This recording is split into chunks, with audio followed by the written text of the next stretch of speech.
Hello friends, in today's video I'm gonna be walking through how to upload or add fonts to your Squarespace website. But before getting started this video, make sure to subscribe. How to 1 minute. From your main menu, click on design and select custom CSS. Scroll the way to the bottom and click on manage custom files and click on upload, or simply drag and drop your font file.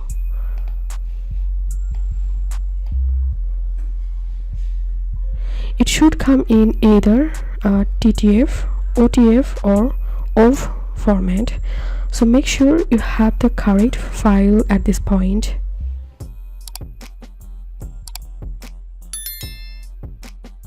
Once you do that, your font is successfully uploaded to your custom files. So this was how we can upload or add custom font in Squarespace. If you think to see more Squarespace videos, please check the links in descriptions. If this video helped you, give a thumbs up and please consider subscribe to How to 1 Minute. Thank you for watching.